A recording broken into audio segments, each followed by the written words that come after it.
हाँ स्टूडेंट्स, आप लोगों ने सीपीटी का एग्जाम दे दी है और इसके रिजल्ट का वेट कर रहे होंगे और साथ ही आप इंटरमीडिएट के बारे में भी प्लानिंग कर रहे होंगे। तो इंटरमीडिएट की तैयारी कैसे करें जिससे कि अपन सक्सेस हो इसके अंदर और ऑल इंडिया फर्स्ट रैंक हम लें। तो आज हमारा जो चैप्टर का पार्ट है बेसिक वो ये है कि इन सीए इंटरमीडिएट में 19 how to get all India first rank in intermediate 2009। तो स्टूडेंट्स इसके लिए देखिए क्या है, फर्स्ट रैंक लाना कोई बहुत बड़ा काम नहीं है और कोई बहुत मुश्किल काम भी नहीं है। अगर अभी से आपने प्लानिंग कर ली और अभी से आप वर्किंग कर देते हो तो फर्स्ट रैंक लाना बहुत ही आसान काम हो जाएगा। तो इसके लिए देखो क्या है कि सबसे बड़ी चीज होती है कि आप लोगों को डिसाइड करना। अगर आप लोगों ने डिसाइड कर लिया कि मेरे को ऑल इंडिया फर्स्ट रैंक चाहिए तो इसका मतलब है कि ऑल इंडिया फर्स्ट रैंक मिलेगी। 50% काम तो यही होता है कि स्टूडेंट माइंड मेकअप करे कि मेरे को ऑल इंडिया फर्स्ट रैंक लानी है, इसके अलावा मेरे को कुछ भी नहीं चाहिए। अगर आपने सोच लिया कि मेरे को सीए इंटर में 19 में ऑल इंडिया फर्स्ट रैंक लानी है, इसके अलावा मेरे पास दूसरा चॉइस नहीं है, तो इसका मतलब है कि फर्स्ट रैंक ही आएगी, क्योंकि आगे की वर्किंग आप केवल और केवल उस फर्स्ट रैंक के लिए करेंगे। बाकी सारे क्राइटेरिया इग्नोर कर देंगे, केवल एक ही क्राइटेरिया रखेंगे कि मेरी ऑल इंडिया फर्स्ट रैंक कैसे आए। तो इसके लिए देखो स्टूडेंट्स, आगे की प्रोसेस क्या करनी है, क्योंकि कोई भी काम करने के लिए या फर्स्ट रैंक लेने के लिए दो चीजों की जरूरत पड़ती है। एक तो है प्रॉपर गाइडेंस और दूसरा होता है हार्ड स्टडी। तो देखिए हार्ड स्टडी हर बच्चा करता है, कोई भी स्टूडेंट मैंने ऐसा नहीं देखा जो सीए इंटरमीडिएट की तैयारी बिल्कुल लूज करता है। हर बच्चा काफी हार्ड स्टडी करता है, 15-15, 16-16 घंटे पढ़ाई करता है, लेकिन फिर भी वो फर्स्ट रैंक तो दूर की चीज है, पास नहीं हो पाता। और इसका एक ही रीजन है कि वो प्रॉपर तरीके से स्टडी नहीं करता, आईसीएआई के रिक्वायरमेंट के अकॉर्डिंग स्टडी नहीं करता। अगर वो आईसीएआई के रिक्वायरमेंट के अकॉर्डिंगली स्टडी करेगा तो इसका मतलब है कि वो definitely all India first rank मिलेगा उसको, उसके अलावा और कोई उसको कोई दिक्कत नहीं आएगी। तो स्टूडेंट्स हार्ड स्टडी के साथ साथ में आपको चाहिए प्रॉपर गाइडेंस। और हमें देखेंगे प्रॉपर गाइडेंस की रिक्वायरमेंट कहाँ कहाँ आती है। तो उसमें देखिए सबसे पहले जब आप इंटरमीडिएट की तैयारी स्टार्ट करेंगे तो सबसे पहला पार्ट होता है कि आप मटेरियल क्या पढ़े। तो इसके लिए स्टूडेंट्स क्या मटेरियल पढ़ना चाहिए, क्या नहीं पढ़ना चाहिए, इसके लिए आपको प्रॉपर गाइडेंस की जरूरत पड़ेगी। जब मटेरियल आपने पढ़ना चालू किया तो उसमें बहुत सारे चैप्टर हैं, बहुत सारा कंटेंट होता है। तो ऐसे केस में आपको ये सेलेक्ट करना पड़ेगा कि अपन 100% मटेरियल पढ़ें या इसमें से कुछ अपन सेलेक्ट करें, या जो भी मटेरियल है उस मटेरियल के आप 3 पार्ट करें, ए बी सी। तो ए कैटेगरी में कौन से क्वेश्चन आएंगे जो कम से कम वॉल्यूम हो और उसके लिए आपको ज़्यादा ज़्यादा मार्क्स कवर करें। दूसरा जो सी बी के बाद जो सी कैटेगरी आता है, सी कैटेगरी ऐसी होती है जहाँ पे वॉल्यूम काफ़ी ज़्यादा होता है लेकिन बहुत कम मार्क्स से क्वेश्चन पूछे जाते हैं।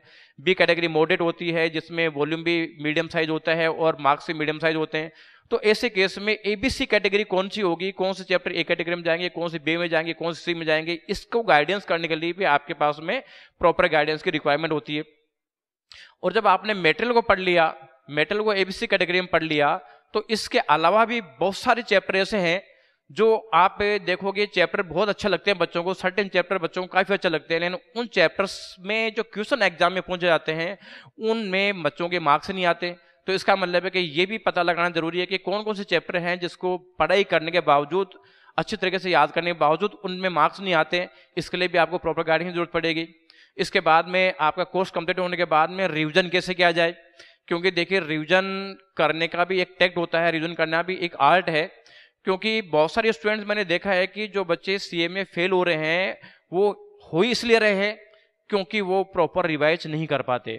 बहुत सारे स्टूडेंट मेरे पास आते हैं, जैसा मेरे को सब चीज़ें आती थी लेकिन एग्जाम में कुछ भी याद नहीं आया। अब वो एग्जाम में क्यों नहीं याद आया, क्योंकि उन्होंने प्रॉपर तरीके से रिविजन नहीं किया। तो प्रॉपर तरीके से कैसे रिवाइज किया जाए जिससे कि 1 डे में आप 100% सिलेबस रिवाइज करना आपको आ जाए, ये चीज भी सीखने के लिए आपको प्रॉपर गाइडेंस की जरूरत पड़ेगी।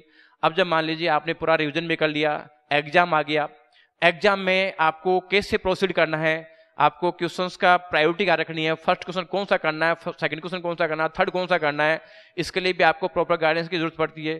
क्योंकि क्वेश्चन का सिलेक्शन या प्रायोरिटी का सिलेक्शन बहुत इंपॉर्टेंट होता है। अगर आपने गलत क्वेश्चन पिक कर लिया तो ऐसे केस में हो सकता है कि आप पूरा पेपर अटेम्प्ट नहीं कर पाओ, इसके लिए प्रॉपर गाइडेंस की जरूरत पड़ती है। इसके अलावा आपको एग्जाम में ये भी देखना पड़ेगा कि कौन से क्वेश्चन करें जिसमें मार्क्स आए, क्योंकि मैंने पहले बताया था कि कुछ चैप्टर ऐसे हैं, कुछ क्वेश्चन ऐसे हैं जिसको लास्ट प्रायोरिटी में करेंगे कि अगर कुछ नहीं आता है इस कारण उनको करना है, तो वो क्वेश्चन कौन से होने चाहिए, ये चीज भी आपको आइडेंटिफाइड होना चाहिए। इसके अलावा अगर मान लीजिए पेपर बहुत ज्यादा टिपिकल आ गया तो ऐसे केस में क्या प्रोसीड करें, किस तरीके से चलें, जिससे कि हम पूरा पेपर अटेम्प्ट करने की पोजीशन में आ जाएं या मैक्सिमम पेपर अटेम्प्ट करने की पोजीशन में आ जाएं। इसके लिए भी आपको प्रॉपर गाइडेंस की जरूरत पड़ेगी। या मान लीजिए पेपर बहुत ईजी आ गया, तो ऐसे कैसे प्रोसीड कैसे करें, क्योंकि पेपर टिपिकल आता है उसमें मार्क्स लाने में दिक्कत नहीं आती है। मैंने ऑब्जर्व किया कि जो पेपर इजी होता है उसमें मार्क्स लाने की दिक्कत आती है। उसका रीजन ये होता है कि अगर इजी चीज है, इजी पेपर आ गया, तो उसमें स्टूडेंट क्या करता है कि बहुत सारी कैलकुलेशन वो कैलकुलेटर पे कर लेता है। अब जब कैलकुलेटर पे कर लेता है और उसने उसकी कॉपी में लिखा ही नहीं, तो उसका मतलब मार्क्स कैसे आएंगे, क्योंकि एग्जामिनर मार्क्स उसी चीज का देगा जिसको आपने कॉपी में लिखा है। तो इजी पेपर के केस में कैसे करें, इसके अलावा कौन सी वर्किंग नोट बनने हैं कौन से नहीं बनने हैं, क्योंकि आपने ज्यादा वर्किंग नोट बना दिया तो इसका मतलब है कि पेपर में टाइम शॉर्ट पड़ जाएगा। अगर कम वर्किंग नोट बनाए हैं तो उसका मतलब मार्क्स नहीं मिलेंगे। तो ये भी बैलेंस देख के चलना पड़ता है कि कौन से वर्किंग नोट बनने हैं कौन से वर्किंग नोट नहीं बनने हैं। कई बार बहुत सारे स्टूडेंट ऐसे होते हैं जिनको फुल नॉलेज होती है लेकिन प्रेजेंटेशन प्रॉपर नहीं कर पाते, तो प्रेजेंटेशन क्या हुआ क्या नहीं हुआ, इन सब चीजों के लिए आपको प्रॉपर गाइडेंस की जरूरत पड़ेगी। इसलिए क्या है कि हार्ड स्टडी का जितना इंपॉर्टेंस है उससे ज्यादा इंपॉर्टेंस प्रॉपर गाइडेंस का होता है। तो अब हमारे पास में इश्यू आता है कि साहब ऐसी गाइडेंस हम कहां से लें। तो देखिए गाइडेंस के पर्पज से, क्योंकि सीए कोर्स एक करस्पॉन्डेंस कोर्स है, इसमें कोई कोचिंग की जरूरत नहीं है, आप सेल्फ स्टडी भी कर सकते हो। और फिर भी अगर आपको लगता है कि नहीं आप सेल्फ स्टडी करनी है, हमारे को कोचिंग ज्वाइन करनी है, तो कोचिंग ज्वाइन करते समय एक बहुत बड़ी सावधानी बरतनी पड़ेगी। क्योंकि आप किसी भी कोचिंग इंस्टीट्यूट में जाएंगे तो बहुत सारे क्लेम करते हैं कि हमारी ये है, हम आपको, कोई इंटेलिजेंट बच्चा होता है तो उसको फीस कम कर देते हैं या फीस एग्जाम कर देते हैं, या मान लीजिए कोई बहुत ज्यादा दूर है तो उसका मतलब कि हम जा नहीं पाते हैं, तरह तरह के लोभ देते हैं। लेकिन स्टूडेंट्स ये सब चीजें आपके लिए बेकार है, क्योंकि देखो बहुत सारे इश्यूज होते हैं जिसमें कई स्टूडेंट अटक जाते हैं। जैसे कोचिंग्स वाले क्या करते हैं, इंटेलिजेंट स्टूडेंट को लेकर डंप कर देते हैं। डंप कैसे करते हैं, उनको वो फीस कम कर देते हैं, बच्चा को देखता है कि यार मेरे यहाँ कम में काम हो रहा है तो उसमें क्यों मतलब जाऊँ। या मान लीजिए आपको गाइडेंस अपने लोकल सिटी में नहीं मिल रही, थोड़ी दूर मिल रही है, तो इसका मतलब है कि ऐसे केस में आप देखते हैं कि यार जगह चेंज करेंगे तो उसका मतलब है कि एडिशनल कॉस्ट भी आएगी, बच्चा अकेला भी रहेगा, तो ये चीज भी नहीं करते। लेकिन आपका टारगेट एक होना चाहिए ऑल इंडिया फर्स्ट रैंक। अगर आपने ऑल इंडिया फर्स्ट रैंक का टारगेट सेट कर लिया, इसका मतलब है कि फीसें मायने नहीं रखता, आपका डिस्टेंस मायने नहीं रखता, आपको केवल और केवल ऐसी जगह कोचिंग ज्वाइन करनी है जहां पे regularly all India first rank आ रही हो। क्योंकि आपका टारगेट फर्स्ट रैंक का है तो इसका मतलब है कि आप फर्स्ट रैंक देखो, बाकी रिमेनिंग रैंक क्या आती है क्या नहीं आती है वो अलग इश्यू है। क्योंकि जो फर्स्ट रैंक दे रहा है इसका मतलब है कि वो पीक लेवल की स्टडी हो रही है, यानी जहां पे मार्क्स कटने की गुंजाइश खत्म हो गई, जहां पे मार्क्स कटने की गुंजाइश खत्म होगी। अब ये भी आप देखोगे, जैसे मान लीजिए किसी के एक बार आ गई लाइफ टाइम में, अब एक बार आना तो कोई बड़ी मायने नहीं रखता। अगर मान लो रिपीटेशन में आ रहा है, 2 बार आ गया, 3 बार आ गया, रेगुलर आ रहा है, बहुत कम फ्रिक्वेंसी में आ रहा है, तो इसका मतलब है कि वहां कुछ न कुछ तो तैयारी हो रही है, कुछ न कुछ स्पेशल हो रहा है, तो वहां पे आपको ज्वाइन करना चाहिए। यानी आपको तो क्या करना है कि आप तो जहां जहां भी पॉसिबल इंस्टीट्यूट है इंडिया में, उन सिटीज की आप डिफरेंट जो कोचिंग इंस्टीट्यूट की वेबसाइट चेक करो, उन वेबसाइटों में चेक करो कि यहाँ टोटल नंबर ऑफ स्टूडेंट कितने पढ़ रहे हैं, टोटल रैंक्स क्या आ रही है, उसमें से फर्स्ट रैंक कितनी फ्रिक्वेंसी में आ रही है। और क्योंकि आपका टारगेट इंटरमीडिएट में फर्स्ट रैंक लाने का है, तो आपको फर्स्ट रैंक इंटरमीडिएट की देखनी है। लेकिन अभी तक इंटरमीडिएट का रिजल्ट आया नहीं, फर्स्ट एग्जाम का मई 18 का अब आएगा, तो अभी तक के लिए आप क्या कर सकते हो कि इंटरमीडिएट का जो इक्विवेलेंट सिलेबस है आईपीसीसी, तो आप आईपीसीसी में चेक करो कि आईपीसीसी में जहां से फ्रीक्वेंट रैंक आ रही है, frequent all India first rank आ रही है, इसका मतलब है कि वहां पे तैयारी करनी है। क्योंकि बहुत सारी कोचिंग में जाओगे कैसा, हम ये कर देंगे, हम वो कर देंगे, हम रिजल्ट ला देंगे, तुम्हारे को फर्स्ट रैंक ला देंगे, लेकिन भैया आज तक भी आई है क्या? अगर आज तक नहीं आई तो आपको पता ही नहीं है कि फर्स्ट रैंक कैसे आती है।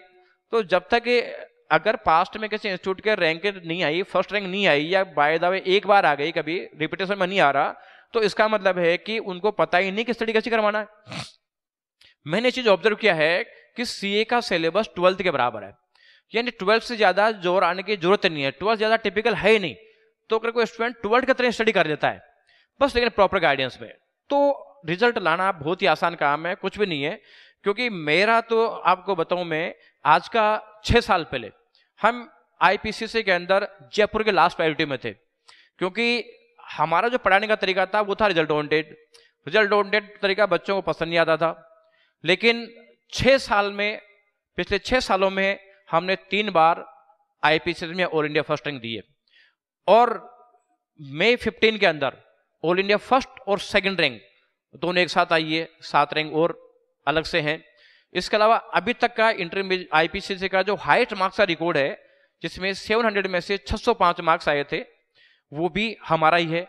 क्योंकि हम वर्किंग करते हैं रिजल्ट ओरिएंटेड, यानी हम वो काम करते हैं जिससे रिजल्ट आए, बच्चों को खुश करने के लिए बिल्कुल काम नहीं करते। बाकी कोचिंग इंस्टीट्यूट वाले केवल और केवल बच्चों को खुश करने के लिए करता है, जिससे आईसीआई में मार्क्स के लिए क्या चाहिए क्या नहीं चाहिए उनको पता ही नहीं है। इसलिए अगर आप चाहते हो कि फर्स्ट रैंक आए तो आप प्रॉपर गाइडेंस में वर्क करो और इसको ये मान के चलो कि 12th की तरह एग्जाम है, कोई दिक्कत नहीं आएगी, बिल्कुल ईजी एग्जाम है, कुछ भी नहीं है। ये लोग जो लोगों को डरा के रखते हैं कि साहब रिजल्ट नहीं जाता, रिजल्ट नहीं जाता, ये इसलिए है कि उनके पैटर्न, जिस पैटर्न से वो पढ़ाते हैं उस पैटर्न से रिजल्ट नहीं आ रहा, तो उनको लगता है कि ये पैटर्न, इसके अलावा तो पैटर्न है ही नहीं। लेकिन ऐसा नहीं है। सीए कोई प्रॉपर गाइडेंस में वर्क किया जाए तो इसमें फर्स्ट रैंक लाना इतना ईजी है कि इतना तो मतलब 12th में भी नहीं आती। क्योंकि मैंने जी देखा है कि जो मेरे पास भी अभी जो 6 सालों में 3 बार फर्स्ट रैंक आई है, तो उन बच्चों का ओरिएंटेशन भी यही था कि हमें तो फर्स्ट रैंक लानी है, तो उनके माइंड में सेट थी फर्स्ट रैंक लानी है, तो उसका वर्किंग ही उन्होंने इसकी करी। बहुत लोगों ने उनको ऑफर किया कि साहब ये अब देखो हम इतना रुपया आपको फीस छूट दे देंगे, इतना रुपया हम आपको सामने दे देंगे ज्वाइन करने के। उनको लगा था कि ये बच्चे हैं तो उसका मतलब है कि अच्छे रैंक ला सकते हैं। लेकिन उन्होंने उस सारी चीज़ों से मतलब ऊपर उठ के इन्होंने वीएसआई को चूज किया और वीएसआई को चूज करके और टॉप रिजल्ट लाए और आज इंडिया में अपना नाम रोशन कर रहे हैं। फर्स्ट रैंक तो फर्स्ट रैंक ही होती है भाई, बाकी रैंक्स और फर्स्ट रैंक में तो रात दिन का फर्क होता है। इसलिए आप चाहते हो कि फर्स्ट रैंक लाए, आ जाएगी, आपको डिटरमाइन करना है। उसके लिए देखो फीस का वो रेस्ट्रिक्शन नहीं होना चाहिए, जगह का रेस्ट्रिक्शन नहीं होना चाहिए, कहीं पे भी आपको गाइडेंस मिले, किसी भी एरिया से मिले वहां आप जा सकते हो। हमारे भी पूरे इंडिया से बच्चा आता है। एक में हमारे फेस टू फेस क्लास चलती है, 60 बच्चों का एक बैच रखते हैं हम, और हर बैच में कम से कम 20 स्टेट्स के बच्चे होते हैं।